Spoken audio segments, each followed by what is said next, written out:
Hello guys, it is me, Marte, and I have made it to Connecticut. It's not really much different than Pennsylvania. But yeah, we're about ready to go to a Williamsburg type thing. I didn't get to film much of the trip because my mom's weird about cameras and filming around her. So hopefully I can film a little bit of this adventure and at least do a voiceover or something. So yeah, let's go adventure. So on this trip we went to this place called Sturbridge Village. And the first place that I am filming is the church there. If you guys notice, all the pews are all closed in with little tiny doors, so everybody had their own little box. What I understand, the reason for that is to keep all the heat in, so then that way the people in those boxes would stay warmer by their own body heat, which I think is really neat. But yeah, the reason why I filmed it this way to do a voiceover is because I was with a bunch of people and I figured it'd just be easier this way and I could explain things better. So I'm going to do my best to be as informative as I can. And yeah, here you just saw a preacher type person who came to do a demonstration for a Thanksgiving type sermon, but that was like half an hour later. So here is the outside, right outside the church and looking down into the main village. Here's the general store. They have a lot of artifacts. All of these buildings, by the way, are accurate. They're actual buildings from that time that were taken apart and just moved here. But here's like different things like a scythe sharpening stone. Just so many like barrels of random things. Here's where you can buy all your pots and stuff. And just so many neat different items here. There's I think I turn around where you'll see like a hay brush. Yep, there's the hay brushes. There's some baskets. There's some brooms and some more buckets of random stuff. It was really hard to film because I was in a wheelchair or on crutches. And yeah, so it was really hard to get. So a lot of my viewing was limited and based off of how my wheelchair was pointing. Here's the front part of the general store where there was clothing items where you can buy stuff to make your own clothes because that's what they did back then. I was really, really fascinated. I don't even know why. Over the old newspapers on the desk, which was really cool. And then I also loved how, which I'm going to show real quick, the shoe boxes, like how they have the picture of the show big on the side, like that it's there. And then the hat boxes. I think you're going to see me zooming in on so many hat boxes throughout this video because I just loved them. Here's the other side of that room where it's more like decorations, like you could see candlesticks, beer steins. There's the heater for the entire building. We have the scales there on the table, kind of out of frame, books, and just so many different supplies. This is where they had the spices, ingredients to make things, stuff for dyes, and it was just so interesting seeing all these things. This is the back side of it where you can see a little bit more fancier china and stuff. Those were Chinese tea containers, actual from China things. That's the heater. The way that it worked is it followed the tube that's running along the roof there to another heater in the back, which made the heat circulate through the building, which was really, really neat. I just thought that was really cool and ingenuity. I don't even know how to say the word. You guys know what I'm saying. But yeah, that's how they heated buildings back in the day when they were big like that. This here is, I'm trying to remember now. Oh, this was the one that my mom filmed for me, I think. This is the lawyer's office. This one I wasn't really able to roll a chair into there, and we left the crutches. No, wait, we brought them with us, but I couldn't get in there, and it was so small that they thought it wasn't worth it. So I sent my mom in to film it. But this is just a small lawyer's office. There's not really much to see. There's, little tiny things. And now here we are on the parsonage. This is, I think, the parlor. I think I took pictures or filmed little tiny spots of it. This seems like it was kind of an entertainment area.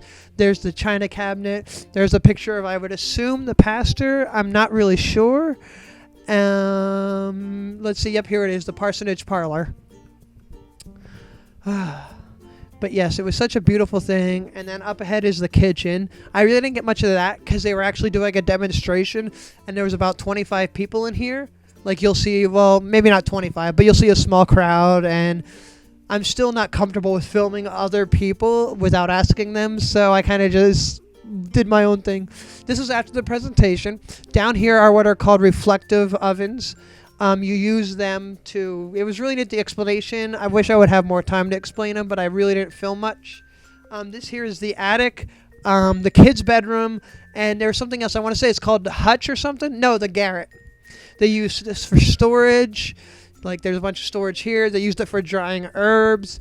Coming up, you'll see the children's beds, which is just funny that, they had them. Hey, we're going to have you sleep up here. Let's see. Yeah, more drying herbs. There's the beds on the side. This, I don't know why fascinated me, but just the way that they had the chimney and everything set up, and how there was another tucked up attic-y thing even more higher up. But yeah, those beds were stuffed with feathers and hay, and actually the kids shared them.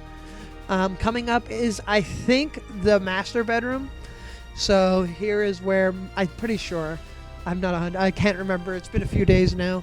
But yeah, this is the main place. Yep, the parlor chamber, which for some reason it seems like they've named their bedrooms or the rooms upstairs based off of the room that it's above.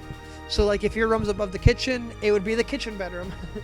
But yeah, this is, I'm pretty sure was the main room. I liked seeing the bonnets on the side.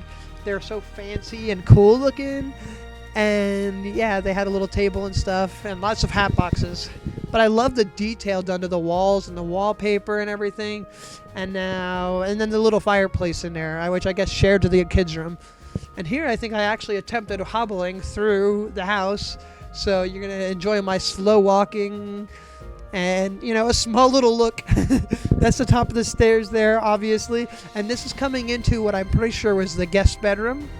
I guess apparently it was traditional back then to have chairs lining all against the wall. So that's why there's so many chairs in there. You have the basin and the wash thing. I think I'm going to... Yep, here comes the sign right here where it kind of explains the thing. But this is basically like if they had another pastor visiting, they would have them stay in this room, which is a lot nicer than all the other rooms. But they have all these different stuff. There's a lot of different random things in there, like more fancy hats. I don't know why I love the fancy hats. Down in the corner, I wanted to make sure we got the straw hat. And then the nightstand, I don't know why, but there's this thing on the table. It looks like a holster for a knife or a gun. But it was neat just seeing about how, like, hey, that's how we let it chill. All right, and then this also was something that I thought was weird but cool, and it is these window locks. How they would just turn it. Like, nowadays, it wouldn't be secure. We could just force that open, but back then, that was all the security they needed. Plus, the guest had a very nice view. All right, this here is the main study-type meeting room. I actually stood here looking at a lot of different things. They have maps and different stuff. They have bookshelves. Like here, I take a look at it. I mean, the one thing that I found hilarious is the name of this book set, which is, I think it's Dwight's Theology. Yep. And all I could think about was Dwight from The Office and his theology. Like, the theology of life is beats. And then here we have a nice little geodes thing. Joey Graceffa, stay the fuck away. And then here I found these documents interesting. This one right here is like a sermon, it looks like, about slavery and what the church thinks on it. But it was really hard to get it to focus on because, I don't know, my camera is a pain with focusing.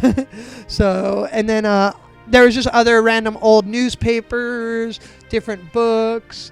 I wish I could, I so bad I wish I could have gotten them. This here is the election, or not the election, the barn outside of the parsonage. Up in that corner, that ball is actually a president ball. What they used to do is roll that down the street as advertisement or to celebrate that they won. I can't really remember for sure. I meant to look it up before I recorded this, but it completely evaded my mind. And then it also fascinated me that the light bulbs had these old coils. Another thing I wanted to look up was to see if those were like the original Edison bulbs or not. This is the tin worker for where the tinker is. Everything there in this little village was actually made by the tinkerer or the ceramic people or whatever. And here he is making a coffee pot. And my friend's grandmother is there holding the thing, talking about it. But he did a really neat presentation. He was very informative, and it was just really, really neat. This is, I missed some footage and deleted for some reason. This is inside the townhouse, spelled Towne, Salem Town. And it was really, it's like one of the most beautiful houses there, like from fancy people. And I liked how they had the glass around the things. So like, since I was in a wheelchair, I could still kind of see around the room. So I get a lot of weird shots. I thought it was cool how they had the little kids desk. So that way, you know, the little boy can work by his daddy. But yeah, this was just such a fascinating house. There's so much beautiful stuff in there. I think we spent a good 45 minutes in this house. And oh, this fascinated me. They had something from John Hancock, which it's going to focus soon. And I literally don't know what it is, but I want to find out because, I mean, it's John Hancock and he's like, you know, popular. This here is, I think, the west parlor or the north one. Basically, every downstairs room in these houses seem to be called parlors. And parlors were just do whatever you want with them rooms. This is the one that they kind of used as their dinner room. So this is where they'd have people come and, you know, eat dinner and, you know, as a family. They have a fancier room for guests and such. But if I remember correctly, there's actually a picture. Oh, no, I guess not. This is the northern parlor. This is where they have the more nicer stuff. So in here, this is apparently... Oh, south. I got those wrong. Strike that. Reverse it. They have a piano in here. They have neat pictures. They have their best china. And you could kind of see me in the reflection there recording. That table was so cool because apparently that's how you store it. And literally you could just flip it up. And it was so... I don't know why I love that. But then there's a old, I think it's 18th century piano. That's up here. I try to stand up to see it so you can kind of see it in the background. I really am upset that I couldn't get good views because I think I would have had so much more fun and would have been able to see a lot more. I'm trying to remember what this is. This... I'm horrible. Oh, this was another bed chamber upstairs. This was where they... another, obviously a bedroom for someone. And this was the other side of it because they had two sides that you could see from. I missed some of the things that told me where it was, so bear with me. Again, hat boxes and storage boxes. For some reason, I loved them. The little tiny footstool underneath the wardrobe or dresser. This right here is the kitchen bed chamber. Plus, it's also where the staff slept. But this is where they would put kids or the kitchen staff. The one thing that I loved was the old-fashioned kite made out of newspapers. You really can't see it from this camera angle, but it's actually old newspapers. So this is where I guess it was mostly tailored to kids. It seems like they're trying to put on because they have a lot of kids' clothes there. You'll notice again, the kite. You have the little tiny boats and stuff on the mantelpiece. And yeah, it was just really fascinating. This is the parlor bed chamber. This one right here is actually really neat because it's the bed chamber. I think it's the main bedroom, which is kind of crazy because when I turn around, your mind is going to be blown. But it's such a beautiful room. The paintings on the wall are all hand painted. But then you turn around and it's the ballroom where they entertained. There was actually interchanging doors that you could slide closed. I don't quite understand the bedroom and the ballroom, but you know, they do their thing back in the 1800s. But this is where a lot of people who were Freemasons met, which was really fascinating. And just the pictures are beautiful. The fireplace, the tables. I just love all the paintings. And then this is, you know, a little bit more description that, hey, this room was pretty much for everything, including balls. So, but then if we come over to this next area, which I should go in a second, I think I wanted to pan and show off some more. So, yeah. But now, this one right here, I don't know why, but yeah, hopefully you'll enjoy it.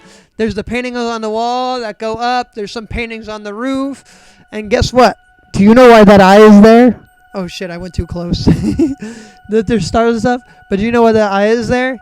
The Freemasons are part of the Illuminati. Illuminati confirmed.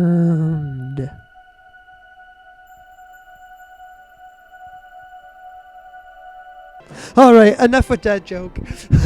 Well, now we are on to the kitchen, which this is where they would have, obviously cook and stuff. Apparently, the kitchen was used for a lot more than cooking, though. They would dry laundry in here. The men would shave in the kitchen. People would take baths in the kitchen. Essentially, the kitchen was the catch-all room for everything else. And then obviously bathrooms were on the outside because there was no indoor plumbing really. This is the bank, the outside view of it. As soon as I saw this building, I was like, I need to go in there. But I was kind of disappointed because it's actually pretty small. But they did have a picture of George Washington. And then this is just a little story about the bank and stuff like that. I kind of wish I took pictures of these so then people can read them. But I think I stay on it long enough for you guys to read. And I'll put a link to the Sturbridge farm, or however you pronounce it, in the description bar below. But then I tried to get up behind it. There's like the little desk and stuff. And it really didn't have much in it. The thing in the corner was the safe. I was really hoping they would actually let us go into the safe. But then we have like the old coins coming up here, which I actually have a ½ cent, which is on that board there. And then this is more into this details about the bank, who all used it, who was able to take loans from it and stuff like that, and why they'd take loans. And it was just really neat and really fascinating. And for me, loving history, I was really glad that I could finally get more of this. I wish I could have more detailed information for you guys. Oh, real quick, that clock on the left is a silent clock, so it doesn't disrupt the noise, so it would not chime, and it was meant to like tick-tock as quiet as possible. Alrighty, hopefully you guys enjoyed that, and now back to the rest of the video. Woo!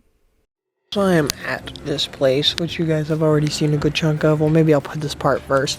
At this like historical village thing, and I'll just give you guys a quick glance around.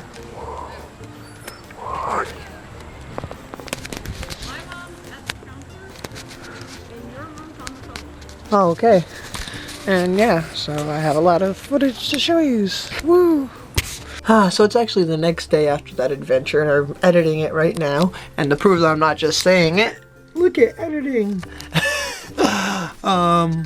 And I forgot to close it out, so I was like, I better close it out, obviously, because this was going to be a multiple day, like of just my whole trip up here to Connecticut, but all the footage I filmed alone at that little village. Let me see if I can remember what it's called. I have the map of it here.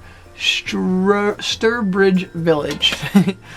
But I have filmed almost, well, as you guys will be able to tell, like 17, 18 or so minutes worth of footage. I really hope you guys enjoyed this little adventure with me. I loved it. I wish I could have gotten better angles and, a lot better filming. I did the best I could while walking around on crutches or in a wheelchair, but I'm not letting that stop me from my things, which is, I think what matters. But hopefully you guys enjoyed it. Hopefully maybe you learned a couple things, because I've been talking about history things before, but now I finally actually got to explain some stuff for you. But yeah, anyway, I guess I'm going to close it off now. If you enjoyed this video, give it a thumbs up. If you're new to the channel, hit subscribe, which will be down in the description bar below and also at the closing card. And yeah, I guess that's all for now. Thank you guys for watching. Bye!